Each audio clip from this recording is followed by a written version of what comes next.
So everybody, my name is Wyndham. I think today's topic is digitalize the life in China. So why I choose this topic? Because I actually this year's the life here in China, has becoming very convenient due to the development of the internet industry. So currently the mobile internet monthly active users here in China, the number is 1.156 billion. It could be like more than 80% of the total population here. I put a Chinese word here. This is the old saying, and the four words cover the four most important aspects of our daily life here. So the first one called Yi means clothes, and the second one Shi means food, and the third one Zhu means housing, and the fourth one Xing means transportation. So usually we said Yi Shi Zhu Xing. It means the daily life, the whole life. So E, there is a very important number here, is more than 70% of customers prefer to buy clothes online. So have you ever heard of any popular like online shopping website in China before? I know Taobao is very popular in China. Yeah, Taobao is very popular in China, and AliExpress is also part of the Alibaba group. And I think Russia is one of the biggest market of AliExpress. Well, I tried it and it's pretty easy, but we have to wait for maybe 1 month sometime. But now it's pretty popular here. So I listed some keywords here. The first one called 网购. The English meaning is online shopping. In Chinese, 网 actually is net, and usually we use this word to describe internet, like 网购is like online shopping. And the second one, 直播, actually is broadcasting. Usually you can only see a still like pictures or the descriptions, but nowadays I think broadcasting is more and more popular, even in like Taobao. And the third one, 网红, you can see another Wang. So Wang is the net, especially here. Nowadays we use this word to describe internet. Hong actually has several different meanings. So traditionally it's the word to describe the color, red. But red in Chinese, we also use red to describe your popular. So 网红 means internet celebrity. Oh, the fourth word is maybe it's a little bit difficult, called 爆款. 爆, the meaning here is popular. 款 is style. 爆款meaning very popular style. So the second one, 食, about like eating. So the number here is 397 million, which is 44.2% of the total internet users here in China are using food delivery. Especially you can see three logos on of this slide. So the first two actually are the most important or most popular apps, food delivery apps in China. The first one called 饿了么. 饿了么 actually is the meaning is "Are you hungry?" And the second one, the kangaroo one, is called 美团. And so the third one here is actually for looking for a restaurant, or not only for a restaurant, but like bars or cafe or some other places. So the 4 or 5 keywords, the first one, 打卡 means check-ins. 堂食 is meaning dine-in. 外带 is takeaway. Delivery called 外卖. So 外, you can see 外 is the Chinese word to describe out or external. 扫码 is meaning scanning the code. Why I list this word here is I think nowadays more and more restaurants are offering the code scanning ordering. So it's very convenient here. Just scan, take a seat and scan the code and order by yourself. And you can also make the payment in the app. Okay. Any questions so far? So they said dining is 堂食, but isn't 食堂 is also, that's like a canteen, right? Yes, you're right, Harley.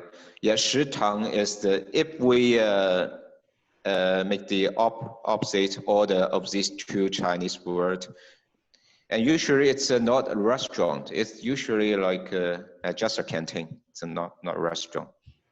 You're right. Third one, 住 means housing.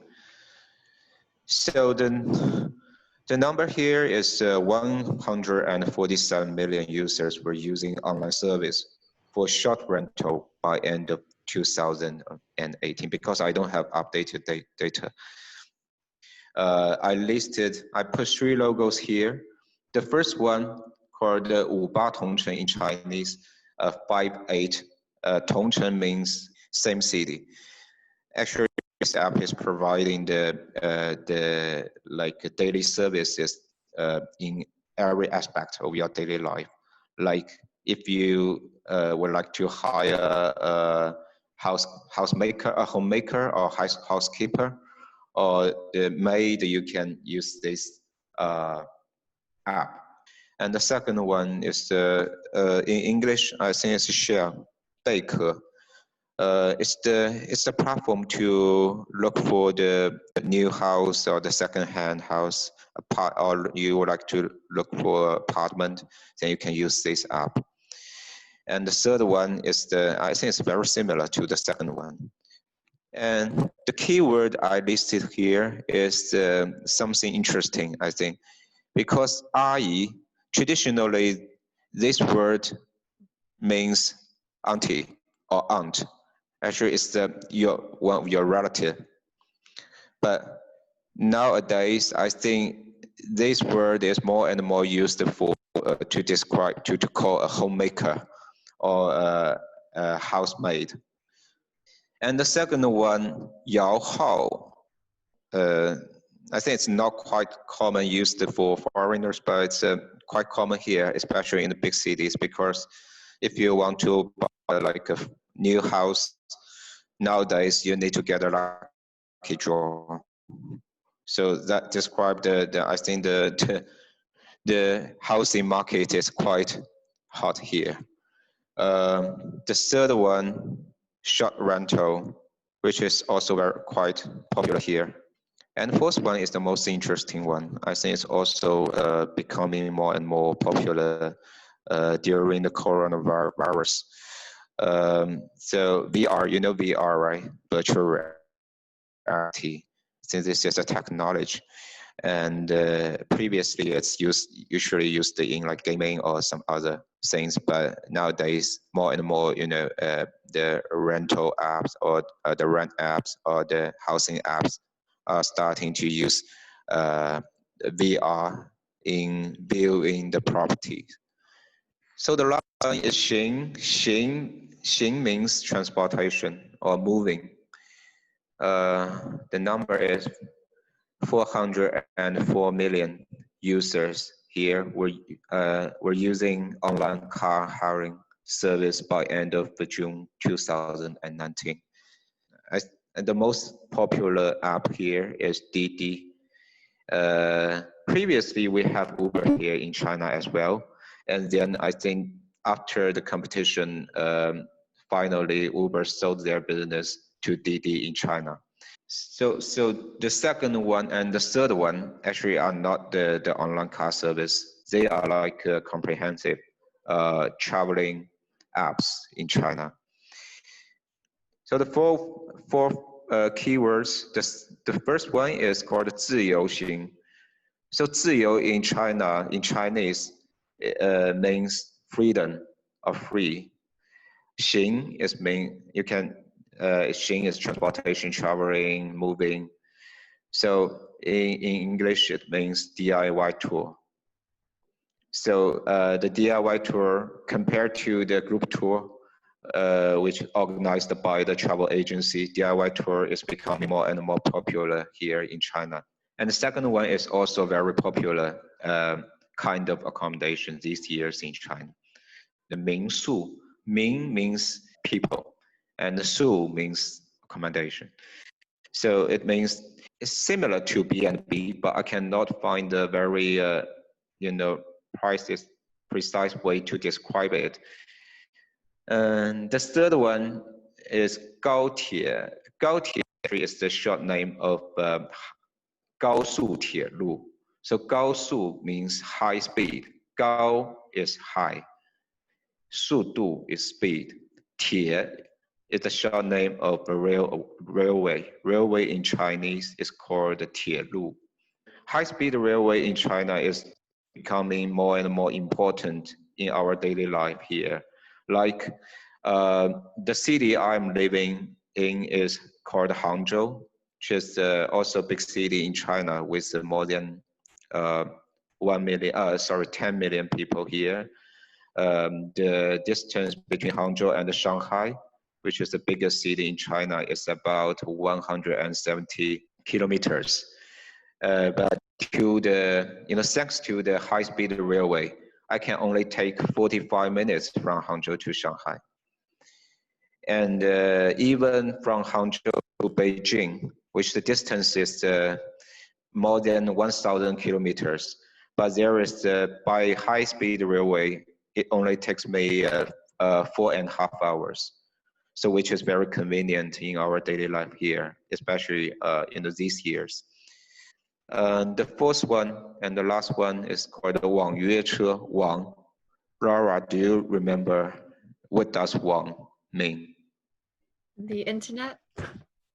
Yeah, you're correct. Wang is meaning internet. 约 is actually a kind of reserved or appointment. 车 in Chinese means car or vehicle. So 约车 is online held car. We also use the different apps to call taxi. So I think that's all for today's sharing. Do you guys have any questions or? I have only one question about 高铁. Yeah. What is the opposite to this word? I mean, like this kind of slow and low price train in China. I heard 绿皮车. Yeah, you're right. 绿皮车, 绿皮车 actually it's the opposite. It's not the opposite word, but it's the opposite equal to high-speed railway. Why we called it 绿皮车? Because 绿 in Chinese is also the word to describe a kind of color, which is green. So this is the very traditional railway in China, train in China, because it's always in green. It was always in green. So we call that kind of train 绿皮车. 皮 is like skin or appearance. So 绿皮 means green appearance or green skin. 车 is train. So 绿皮车 actually is just, we use that color to describe that kind of train because it's quite slow. Okay, thank you. Yeah. Oh, you know a lot. No. Thank you.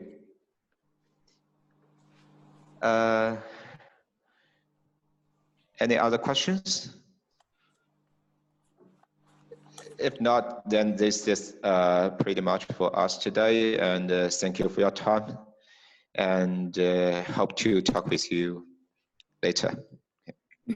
Okay. Thank you. Thank you. Have a good day. Bye-bye. Thank you so much. Bye-bye. Thank you, and bye. Thank you. Have Bye. a good day, guys.